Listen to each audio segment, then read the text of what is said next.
சங்கீதம் அதிகாரம் 70. தேவனே, என்னை விடுவியும்.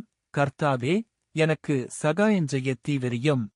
என் பிராணனை வாங்கத் தேடுகிறவர்கள் வெட்கி நாணுவார்களாக. எனக்கு தீங்கு வரும்படி விரும்புகிறவர்கள் பின்னிட்டுத் திரும்பி லச்சையடைவார்களாக. ஆ ஆ ஆ ஆ என்பவர்கள் தாங்கள் அடையும் வெட்கத்தினால் பின்னிட்டுப் போவார்களாக. உம்மைத் தேடுகிற யாவரும் உம்மில் மகிழ்ந்து சந்தோஷப்படுவார்களாக. உமது இரட்சிப்பில் பிரியப்படுகிறவர்கள் தேவனுக்கு மகிமையுண்டாவதாக என்று எப்பொழுதும் சொல்வார்களாக.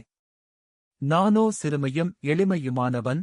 தேவனே, என்னிடத்தில் தீவிரமாய் வாரும். நீரே என் துணையும் என்னை விடுவிக்கிறவருமானவர். கர்த்தாவே, தாமதியாதேயும். ஆமேன். அன்பானவர்களே, இந்த சங்கீதம் தாவீது தேவனிடம் ஆவலுடன் மற்றும் உடனடி பதிலை எதிர்பார்க்கும் ஒரு ஜெபமாகும். இது ஒரு திடீர் உதவி வேண்டி பாடப்பட்ட சங்கீதம்.